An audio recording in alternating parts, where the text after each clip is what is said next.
nossos direitos. Oferecimento Sindecom, Sindicato dos Trabalhadores do Comércio de Capanema e Região. Mais uma vez aqui pela TV Amazônia, o quadro Nossos Direitos. Nesta quinta-feira, nenhum assunto específico. Nós vamos responder as perguntas do telespectador, afinal de contas elas vêm se acumulando já há algumas semanas. As pessoas vêm ligando. Obrigado pela sua participação, por estar enviando perguntas ao quadro Nossos Direitos aqui na TV Amazônia, diretamente para o Paulo Hermes, doutor Paulo Hermes, e também para a nossa equipe. Mais uma vez, boa noite, Paulo. Boa noite, Clédis. Boa noite você em casa. Prazer grande estar aqui com vocês. Eu espero responder hoje as perguntas, eu espero que você em casa fique atento. São perguntas que influenciam a sua vida, no seu trabalho. Eu acho que você deve prestar atenção, porque um dia você pode ter um problema a ser resolvido e você agora vai saber as respostas para essas dúvidas. A maioria das perguntas são relacionadas à situação trabalhista. A primeira, como proceder caso o empregado abandone o emprego? Olha, as perguntas estão realmente muito relacionadas à questão trabalhista, mas Capanema tem um problema muito grave, né? Toda a região tem um problema muito grave.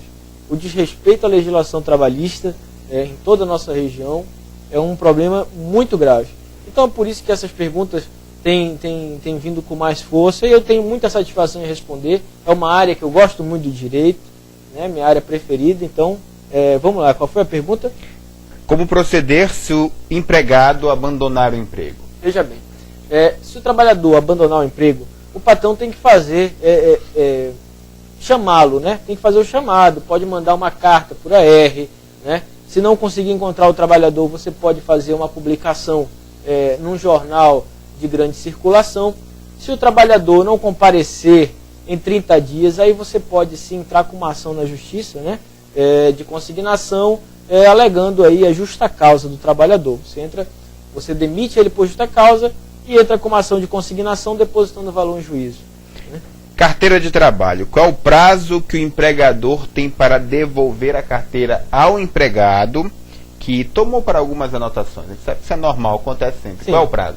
Olha, geralmente, o que a gente vê muito na prática, trabalhando nessa área, é que o patrão pega a carteira do trabalhador e fica com a carteira do trabalhador e nunca mais devolve, né? Muitas vezes o trabalhador nem sabe se está com a carteira assinada ou não, né? Se o seu contrato existe ou não. O correto é o patrão pegar a carteira e com 48 horas devolvê-la com as anotações ao trabalhador, tá? Lembrando que se você foi contratado hoje, a sua carteira tem que ser assinada hoje, né? Não é daqui a um mês, 2 meses ou 3 meses. Mesmo o contrato de experiência, ele tem que estar anotado na carteira, tá? Não existe experiência e só depois da experiência que vai anotar a carteira. Não. Até mesmo o contrato de experiência é com assinatura na carteira. Mas, só para ressaltar, o prazo é de 48 horas. Uhum. Tá? Quando é que a carteira deve ser utilizada? Bom, a carteira pode ser requerida pelo patrão para fazer as anotações primeiro do contrato, né? Do começo ou do fim do contrato. Sempre que tiver férias, conceder férias, ele vai fazer a anotação de férias. Quando tiver aumento de salário, né? Quando for o salário mínimo, for o salário específico de determinada categoria, vai se anotar ali a evolução salarial, né? E quando houver uma mudança, eventualmente, da função do trabalhador dentro da empresa. Então, esses são os motivos práticos para que a pessoa para que o patrão possa requerer a carteira do trabalhador. Sabe que tem algumas restrições ainda, infelizmente, em algumas empresas, quanto à contratação de mulheres, principalmente devido à gravidez. Uma pergunta: a funcionária é obrigada a contar que está grávida para o chefe? Como deve ser a formalização disso com a empresa? Olha, a relação entre patrão e empregado, acima de tudo, deve ser uma relação de lealdade, uma relação de amizade, porque afinal não tem motivos para um ter discórdia com o outro. Claro, é obrigação do trabalhador manter seu patrão sempre informado do seu endereço, dos seus dados pessoais, sempre atualizar o seu patrão.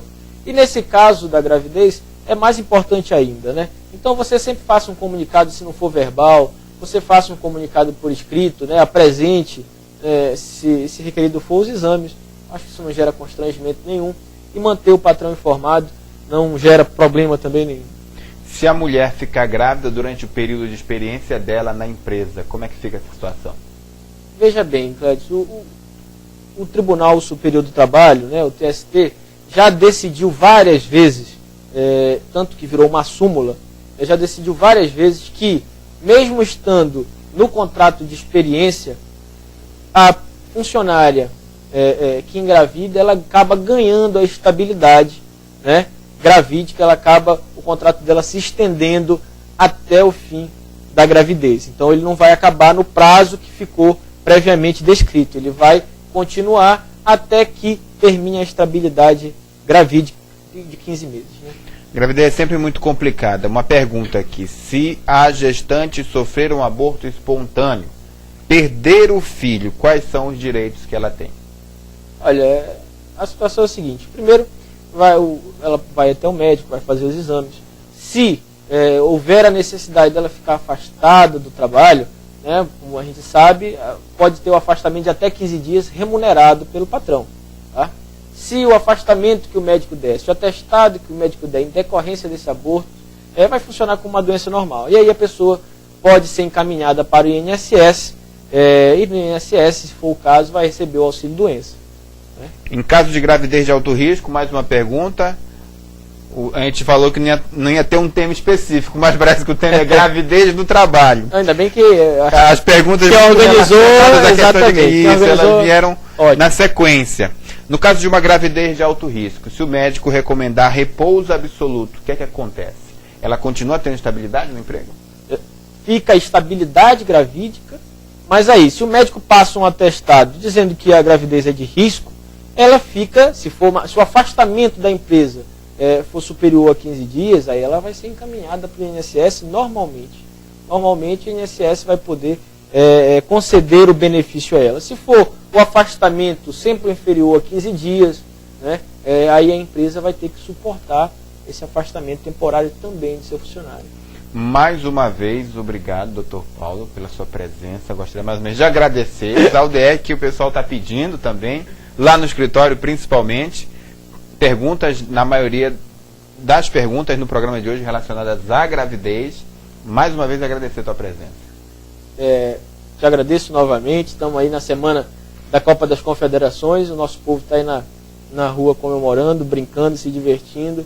Mas a gente tem que ter responsabilidade, tem que ter consciência de que a gente deve não só pensar no lazer, na diversão, nos jogos de futebol, mas a gente deve pensar no nosso compromisso com o nosso país, né? Com nossos vizinhos, com as pessoas da nossa cidade, com o nosso trabalhador e o trabalhador com o seu patrão.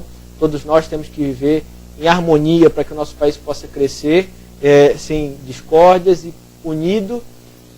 E eu fico muito feliz de estar aqui ajudando as pessoas em casa, respondendo as perguntas quando feitas. E você em casa, se tiver dúvida, não se esqueça de entrar em contato comigo, ou por telefone ou por mensagem. O número você já conhece, é o 8010-8688, ou por e-mail, pauloapermes@hotmail.com. Tá? É com muito prazer e satisfação que eu vou responder para você em casa. Boa noite. Mais uma vez, obrigado mais uma vez pela sua participação. Pode continuar enviando perguntas que nós vamos responder a todos os seus questionamentos. A gente vai para um rápido intervalo comercial e volta já já para finalizar a edição desta quinta-feira do Telejornal Notícias 13. Não sai daí que é só um minutinho. Nossos direitos. Oferecimento Sindecom, Sindicato dos Trabalhadores do Comércio de Capanema e Região.